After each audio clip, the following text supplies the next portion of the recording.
Can we keep up with the cost of living? Hello, welcome to Mark and Pete Live. I'm Pete, a clergyman, and with me, as ever, is Mark, a businessman. We have different views on things, but this time we've got an interesting topic, contentious and a little bit unpleasant. Come on, lay it on us, Mark. What's it about? This cost of Well, living problem? my pockets are empty, sir. Yes, the prices are rising. Don't doubt it. Goodness me. And in the United States, yes, they have seen accelerations of inflation of up to 7.5%. Remarkably, that's the highest rate since 1982. Ouch. That's hurting Mm. people's purses and wallets. But it's not just in the United States. In Europe, people are seeing increasing costs. Yes, even the price of pasta, tin tomatoes, and many other things are going up. Oh dear, my basket is empty. I can't afford everything. And that's what everybody else agrees. So, what does this really mean?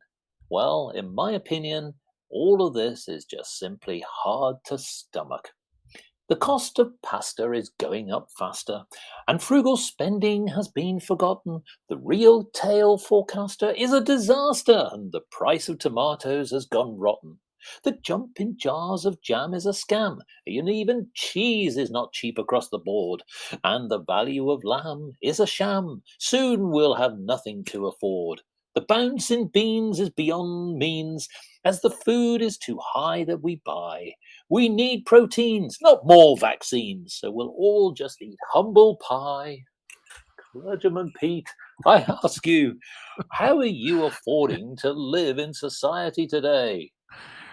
Well, just about, I think is the answer. And it's looking like it's getting worse in terms of prices in real terms, and it, it's an interesting discussion that's had in sort of the public forum about this.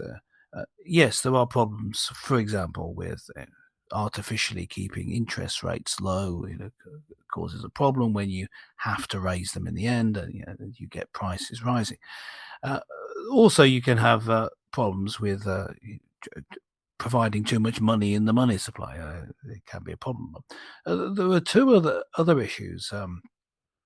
Uh, One is that if you if if you've had people not working, factories closing down, travel into and out of a country stop, you end up with not enough products. It's just simply Yeah. that the demand outstrips the supply, so the prices go up. And in fact, it's such a problem that actually some things really are in such short supply you can't get them, which is what you might call a first world problem, isn't it? You can't actually get that particular type of avocado I wanted.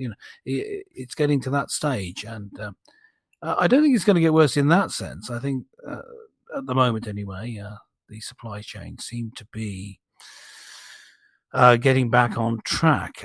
But it does mean that because they haven't yet brought up the stocks available, things are going to be more expensive. And once they get more expensive, Mm.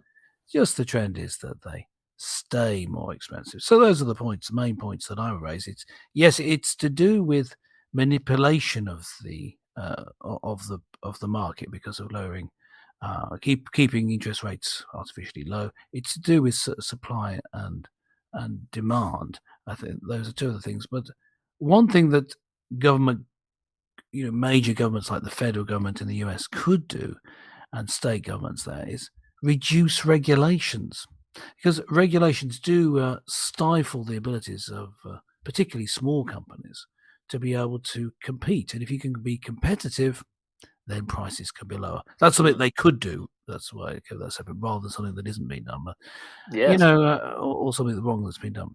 Well, many So that's small that's my businesses. brief analysis. What do you reckon? Yes. Well, I think many small businesses are struggling to cope with the enormous burgeoning red tape, as some people Yes. would say.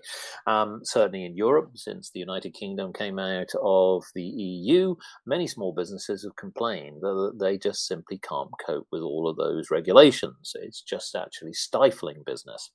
In the United States, Well, they're also seeing some other issues, very similar in the sense that we talk about food prices going up, but energy bills are going up as well. And of course, obviously, whilst the United States has a different situation than perhaps the UK and Europe, people, the consumer, yes, is definitely hurting.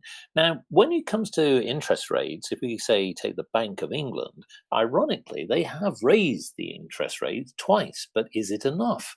Some people are saying this is just simply not enough. If you look over the last 10 years, it's been below 1% as a base rate for over 10 years. Now, some people will say, well, I think that actually they could have probably helped consumers a little bit more. But it's not just about one thing. I think, as clergyman Pete highlighted, it's a combination of measures. I would say that probably what we're going to have to do is this old proverbial tightening of the belt is going to be seen for quite some time. I actually think that certain prices will go up. This is partly for the fact that if you think back before COVID-19, many people were importing lots of goods from all over the world. So yes, great for the planet, folks. Many people just simply shipping bananas and Yeah, I cheese and know. milk, Yeah, lamb and everything else from all over the world. When in actual fact, what should have happened is people should have listened to the Mark and Pete show. Localism. Yes, why yeah, not actually buy local? Reduce your carbon footprint down, try and reduce the prices down, give those communities an opportunity to invest and to grow. And what we've seen, particularly in the United Kingdom, and I think it applies to many other countries as well, is that infrastructure, that loss of talent, that loss of business has just dissipated. So, where the United Kingdom perhaps did rely on goods from many other parts of the world, it's now seeing that pain because ultimately that demand is high. But unfortunately, yeah. the manufacturers and those suppliers who are around the world, whether it be about wheat, whether about rice, whether it about other things, just simply can't produce enough. And I can't see it changing, Clergyman Pete. So Yeah, yes, yeah. Well, you're yes, I think just in closing to say, yes, there is a Mark and Pete and a Mark and mantra.